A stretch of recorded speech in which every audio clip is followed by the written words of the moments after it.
af veut dire, comme on dit en ivrite, af alpi, bien que. Et dès que Yosef a entendu le mot af, pour lui il était évident que ce qu'il allait entendre n'était pas de bon augure. Le mot af aussi a une seconde signification, la colère. En effet, quand on veut parler de la colère, et même de la colère divine, on dit Haron af. Af. C'est pourquoi? Parce que le mot af veut dire le nez. Quand quelqu'un est en colère,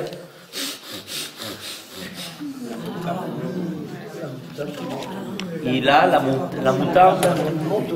Oui, mais en réalité, l'affaire de la moutarde dont on se sert en français, c'est parce que quand la moutarde monte au nez, on a envie d'éternuer, on a envie de sortir de... Alors c'est pour ça que ça vient désigner la colère.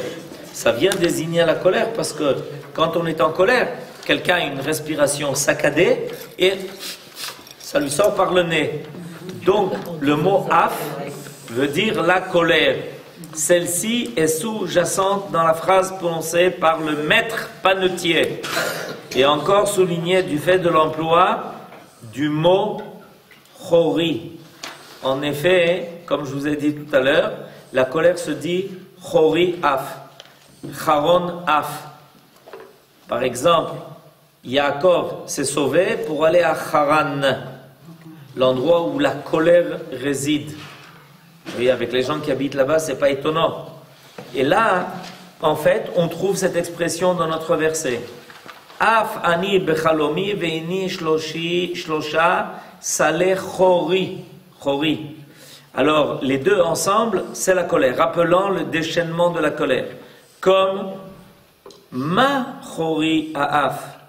Le Targum de Yerushalayim interpréta en conséquence, il prit la parole sur un ton de fureur. Il était en effet irrité de voir l'esclave prisonnier interpréter savamment des rêves que les magiciens et les Égyptiens qui avaient été consultés n'arrivaient pas à expliquer. C'est-à-dire que quand il s'est adressé à Yosef, ce monsieur-là, maître panetier, en réalité, il a commencé sur un ton coléreux. Parce que quand il a entendu que Yosef avait déchiffré le rêve de son confrère, alors il a dit, regarde, dans quelle situation on est? Tous les fameux savants égyptiens qui en général étaient capables par leur science, de donner les solutions à toutes choses, ne sont pas capables de donner des solutions à nos rêves. Il faut qu'il y ait un hébreu, un esclave qui vienne et qui nous dit quelle est la signification des rêves. Ils ont compris qu'il y avait quelque chose ici de très particulier. Mais la colère n'est pas bonne conseillère. Aussi exposa-t-il son rêve, mais point de bon cœur. 3 créatures, en dehors du maître panetier, commencèrent leur intervention par le mot af, c'est-à-dire sur un ton de fureur revendicatrice. Et ils se virent déboutés par une riposte commençant également par af. Ah, c'est intéressant de voir ça.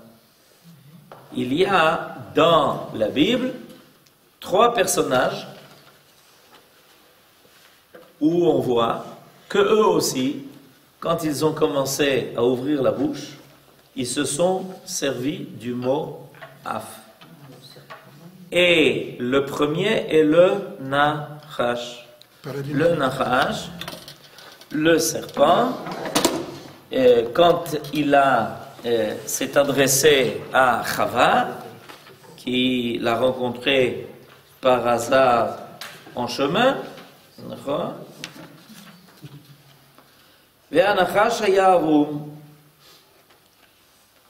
מכל חיית השדה, c'était le plus rusé, אשר עשה אדוני אלוהים, que Dieu avait fait, ויאמר אל האישה, et il s'adressa à la femme. Quel est le premier mot qu'il emploie? Af. ki amar Elohim. Lo tochlu mikol et sagan. Comment il ouvre son discours? Par le mot af. Et autre personnage, Korach. Je vous ai amené les sources en bas. Sur votre droite, Moshe Rabbeinu, verset Yudbet. Vayishlach Moshe likro ledatan veleaviram ben Eliav. Vayomro lo na'ale. Moshe les invite à se présenter devant lui pour présenter leur doléance. Et ils ont dit, il n'est pas question qu'on vienne. Lo na'ale, on ne viendra pas à toi, on ne montera pas jusqu'à toi. Ameat ki elitanu mi eretz zavat chalav udvash. Ça ne suffit pas tu veux nous parler alors que tu nous as fait sortir du pays où coule le lait et le miel. C'est quoi? L'Égypte. Le'amitenu bamidbar, pour nous faire mourir dans le désert. Ki tistarer aleinu gam. Istarer, en plus de ça, tu veux nous dominer? Af lo el eretz zavat chalav udvash avi o tanu. Et ce n'est pas un pays où coule le lait et le miel que tu veux nous amener. Et voilà que l'assemblée de Korach se sert du mot af. Et un autre personnage qu'on va bientôt rencontrer à Purim, Aman. Regardez Aman dans le passage que je vous ai amené dans la Megillah Esther. D'accord? Et il est convoqué par le roi et par la reine pour participer à un festin. Il est tout content de lui et il rentre chez lui, il raconte ce qui lui est arrivé. Verset Yudalef. Vayesaper lahem Aman et kvod roshro verov banav. Il raconte à sa famille tout le kavod que le Melech lui fait. Ve'et kol asher gidelo hamelech, et le fait que le Melech, le roi, lui a donné la place la plus importante dans son royaume. Ve'et asher niseo alasarim, et qu'il a placé au-dessus de tous les ministres. Ve'avde hamelech, et de tous les serviteurs du roi. Vayomer Aman, il ouvre la bouche et il dit Af lo evia Esther amalka im hamelech el hamishte asher asata. Kimoti. Et regardez, la reine n'a invité personne. Afechad. Elle a invité personne, Afechad, à venir au festin qu'elle a organisé, si ce n'est le roi et moi. Vayomer Aman Af. Et lui aussi se sert du mot Af. Alors on voit que ces personnages qui ne sont pas très recommandables, le premier serpent qui a causé la chute, la première chute de l'homme et de sa femme. Ensuite, Korach qui vient en machloket contre Moshe Rabbeinu. Ensuite, Aman qui veut exterminer le peuple d'Israël. Tout ça se rejoignent ce Saraophim qui ouvre son discours pour raconter son rêve à Yosef, aussi par le mot Af. Alors nous dit le Rav Munk. Aussi conclut le Zohar. Yosef tressailla-t-il lorsqu'il entendit l'Égyptien commencer son exposé par le mot Af. Et cette impression défavorable s'aggrava en l'entendant décrire son rêve. Les oiseaux becquetaient au-dessus de sa tête les pâtisseries succulentes destinées à Pharaon sans qu'il eût la force de les chasser. Ça veut dire quoi? Qu'est-ce qui représente ce rêve? Que c'est son rôle, le Saram Aophim, son rôle c'est d'amener au Pharaon ce qu'il lui a préparé. Et en chemin, voilà que des oiseaux viennent lui voler ce qu'il devait amener au Pharaon. Alors Yosef a compris, évidemment, dans ce rêve, surtout par l'esprit divin qui reposait sur lui, qu'on allait lui voler sa vie. Voilà, il a compris. Il eut alors l'intuition que la disgrâce de Pharaon, ainsi bafouée, se préparait irrémédiablement au-dessus de la tête du maître panetier. En outre, le songe était de mauvais augure par rapport aux destinées juives auxquelles Yosef pensait toujours dans ses relations avec ses co-détenus, comme expliqué ci-dessus. Il conçut l'image des oiseaux becquetants dans la corbeille, comme si une allusion symbolique aux nations ennemies. Oiseaux de proie venant se jeter sur Israël, le déchirer et le disperser à tout vent, comme dans la vision d'Abraham. Alors il y a ici quelque chose d'intéressant parce qu'on se hausse à un autre niveau, à un niveau de plus.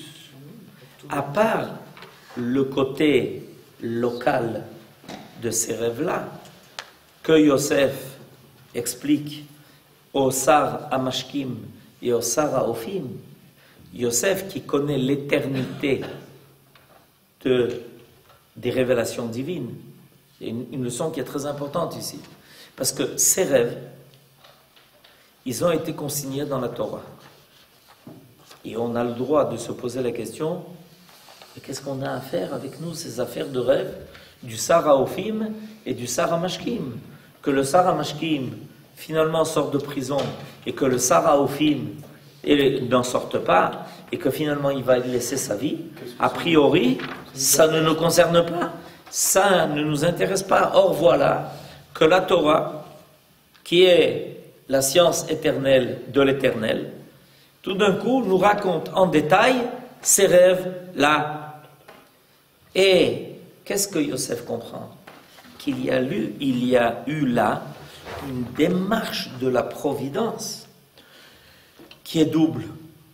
D'une part, lui faire rencontrer en prison ces hommes-là, parce que finalement il y en a un qui va sortir, qui va raconter au Pharaon que Yosef lui a élucidé son rêve, et que grâce à ça, Yosef va être convoqué, qu'il va réussir à expliquer le rêve du Pharaon et devenir ce qu'il a été.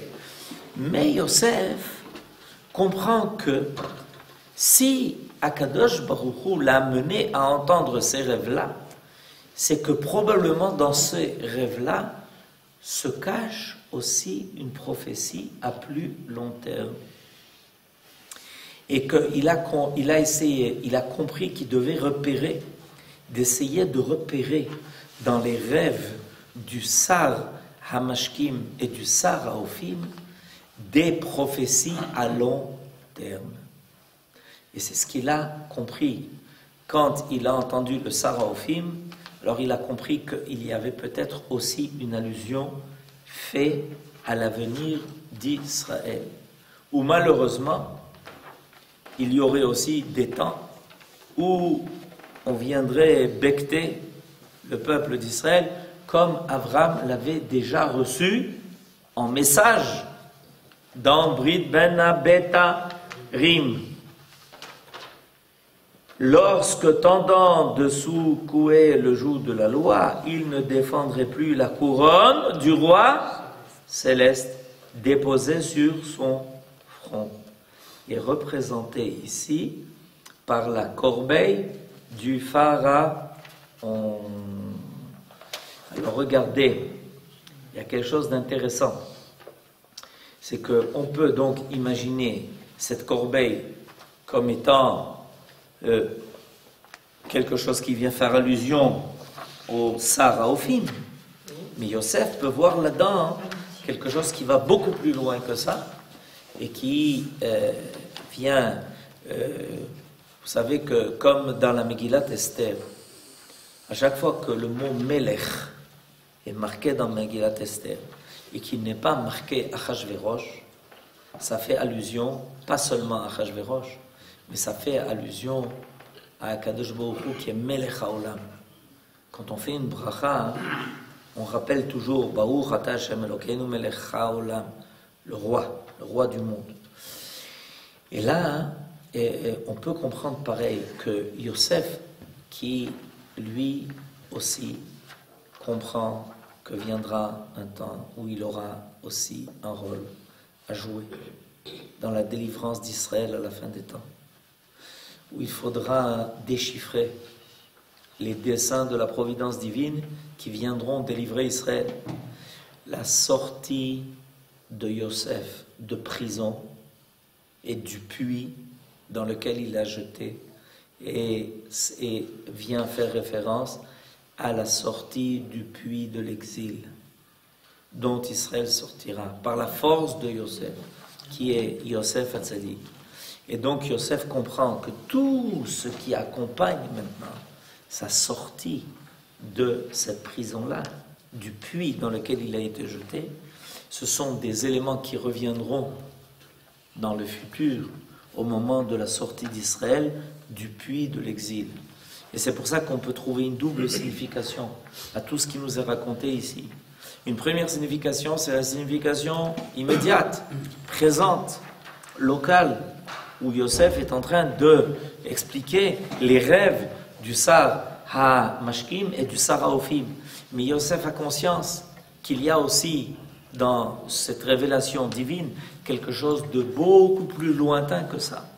Et qu'il y aura des moments difficiles pour le peuple d'Israël qui sont symbolisés par ce qui va arriver au Sar HaOfim, mais qu'il y aura aussi une délivrance qui est promise comme celle qui finalement a été révélée au Sar HaMashkim, qui va sortir avant Yosef et qui va, par son intermédiaire, lui aussi le faire sortir de prison et le ramener finalement à rencontrer son père et ses frères. Tout ça est dans un engrenage de tas de roues d'histoire. Les roues de l'histoire vont tourner et finalement amener Yosef au summum de sa réussite, lui permettre grâce à cela de rencontrer finalement son père et ses frères dont il avait été séparé. Et tout ça laisse en prémonition, laisse comprendre à Yosef que finalement c'est quelque chose de semblable qui arrivera et qui permettra de faire sortir Israël du puits de l'Égypte à la fin des temps, du puits de l'exil à la fin des temps. Oui, Estelle. Pourquoi faut-il qu'à chaque fois, le grand homme qu'est Yosef Hatzadik, Moshe Rabbeinu, Yaakov avec Lavan, il se frotte pendant des années au rachat? Vous avez dit le scénario qui est prévu par Kadosh Baruch Hu. Pourquoi est-ce qu'il y a cette espèce de contiguïté avec un rachat? Je citais Yaakov, mais Yosef, il reste chez le pharaon pendant... C'est une très bonne question. C'est existant la galoute. C'est une très bonne question. Surtout que le Maharal rapporte que le Mashiach, il grandit chez les Goïm. Alors, la réponse, elle est triple. Première explication, pour apprendre à les connaître. Parce qu'il va falloir les vaincre. Il faut les connaître. La deuxième raison, c'est pour mettre en contraste Yosef Hatzadik avec les méchants. Ce contraste, il est nécessaire à la vérification du bien et du mal dans le monde. Le grand problème de notre monde, c'est nuit et brouillard. Les choses sont confuses. Tout est brouillé. Qui est le bon? Qui est le mauvais? Qui est le tzaddik? Qui est le rachat? On ne sait plus. Il y a un moment donné où ils deviennent voisins, et on voit Yosef Hatzadik, Paro rachat. C'est clair? Yofi. Ça, c'est la deuxième raison. Et la troisième raison, qui est profonde, c'est que Akadosh Baruch Hu prouve par là que rien n'empêche son projet de se réaliser. On peut prendre Yosef, le mettre en prison, le faire descendre dans le puits, être sûr qu'il n'en sortira pas. Et Akadosh Baruch Hu dit, rira bien, qui rira à la fin. Et c'est comme ça que ça marche. Et c'est comme ça qu'on voit que l'histoire se déroule. Ces trois raisons font que le même scénario revient toujours.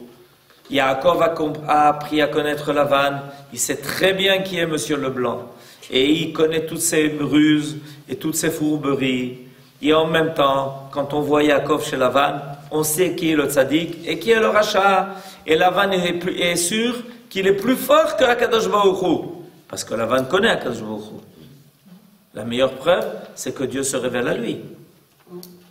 Dieu s'est révélé à Lavan. Vous vous rappelez pas? Essayez une paracha, enfin. Une paracha, une semaine, vous avez tout. Il se révèle à lui. Il poursuit Yosef. Il part à sa poursuite. Il s'endort. Et en pleine nuit, Akadosh Baruch Hu se révèle à lui en rêve. Il dit, où tu vas? Oh, je me promène. Attention, si tu parles avec Yaakov, en bien ou en mal? En mal, on sait que c'est du mal, et en bien, c'est aussi mal. Parce que les intentions, elles ne sont pas bonnes. Alors Lavan, il connaît Akadosh Baruch Hu, et Akadosh Baruch Hu lui dit, alors tu fais semblant d'aller te promener. Et tu as l'intention d'être pire que le pharaon, ce qu'on va dire le soir de Pessah. Lavan bikesh la akor et akol, pire que le pharaon. Donc, il y a trois raisons qui font que le même scénario revient. Alors maintenant, on attend la sortie de Yosef. Oui. En fait, c'est comme le Yetzirara, c'est le révélateur du bien. En fait, c'est le moteur de... On peut dire. Voilà. Alors, je vous souhaite Shabbat Shalom, Chanukah Sameach, et si Dieu veut, on est censé se revoir dans Bezrat Hashem 2 semaines.